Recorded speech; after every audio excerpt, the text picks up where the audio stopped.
What's good, YouTube? So far we familiarized ourselves with the core Kubernetes terminology and got the first application up and running with Minikube. In this video, I would like to have a closer look at one of the most core concepts when it comes to understanding Kubernetes, which is the desired state. So let's jump in. So what you see right here is the deployment YAML from the past tutorial. And this deployment YAML defines the Kubernetes resources defined in this file, not in the entire cluster. Now, what do I mean by that? If we change something here, right? Like so far, our cluster looks like this, right? We go kubectl get all, and this is how our cluster looks like. It has demo deployment name, etc., all the stuff we had from the last video. Now, I go back and I change something. I change the change cause and change it to some change. And also I'm going to change the name of the deployment.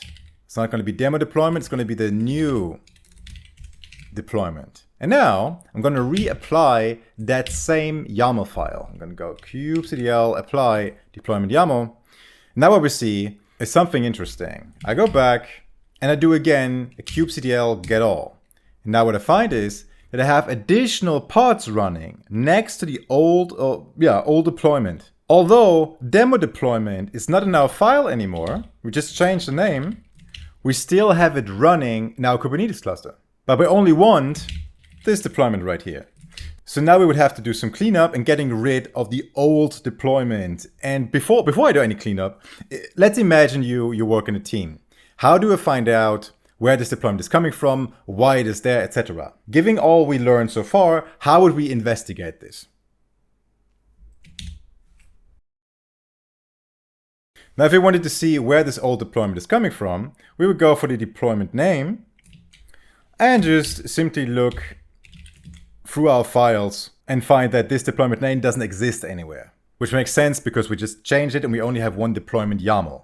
I can imagine in a bigger project, you would have multiple deployment YAML files or multiple YAML files that you have to search through to get an overview of things. So now for the moment, we cannot find this string anywhere in our current file structure. Now, since we're using Git, I'm going to close this. And since we're using Git, you see you have a little change line here. So we can also go through the Git history and see if we find any changes there. And the way to do this is the following.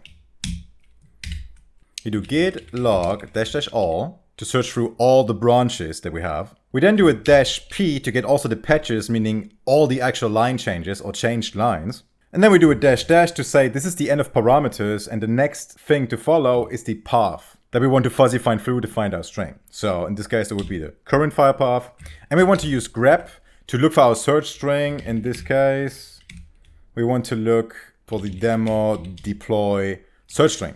And this searches the full Git history through all the branches. And you see we actually find a change that goes by the name demo deployment.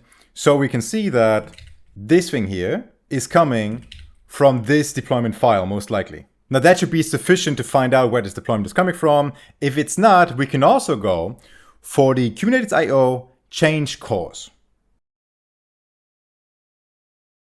And we can display this change cause in kubectl actually by running the following command. We go kubectl, and then we go for the roll out history. And then we're going to look for the deployments, and more specifically for the old demo deployment. Then you see you find a change cause in it, and that was actually the thing that was here before. And now we can do the exact same thing. We can look for some files in our file structure that contain this init string, and this is, to be fair, a little bit unfortunate naming here in that case, because I think I'm going to find quite a lot, but let's just look for it, right? So we look for init, and then you find, all the init strings here, but I do believe, if I close the quote, we don't find anything, which is correct, and we can now play the same game for the Git history, and we would therefore just replay the Git command that we have here, just with a different string. We would look for cause. Oh, we'll have to change this, I guess. I'll have to change this, and then, we go for init. And there you see, this is the line that we changed of this file right here in the past commit. So when we go back and we do again kubectl get all, oopsies, then we find that we still have the same service, which is still load balancer, etc. And since they all have the same label, right, when we go back and we go for this one, app kubernetes.io/name is exactly the label.